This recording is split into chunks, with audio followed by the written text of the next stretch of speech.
கர்த்தருடைய நாமம் மகிமைப்படுவதாக.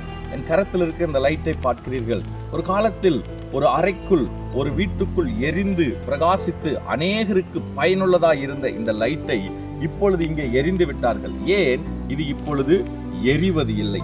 நீங்களும் நானும் கூட இந்த உலகத்துக்கு வெளிச்சமாக இருக்கிறோம் என்று வேதம் சொல்லுகிறது. உங்களுக்குள், எனக்குள் இருக்கிற அந்த வெளிச்சம் எப்போது இருளாகிறதோ, நீங்களும் நானும் கூட இந்த லைட்டை போல எரியப்பட்டு விடுவோம். அதாவது பயனற்றவர்களாக மாறி போவோம். எப்போது அப்படிப்பட்ட நிலைக்கு நாம் தள்ளப்படுகிறோம்? இந்த உலகத்தில் வந்துதித்த மெய்யான ஒளியாகிய இயேசு கிறிஸ்துவோடு இருக்கிற அந்த ஐக்கியத்தை நாம் எப்போது தொலைத்து விடுகிறோமோ, அப்பொழுது நீங்களும் நானும் இந்த லைட்டை போல பயனற்றவர்களாக மாறி போவோம். மெய்யான ஒளியாகிய இயேசுவோடு இருக்கிற ஐக்கியத்தை மேலும் மேலும் புதுப்பித்துக் கொள்வோம். எப்போதும் பயனுள்ள பாத்திரமாக இருந்து அவர் நாமத்தை மகிமைப்படுத்துவோம். ஆமென்.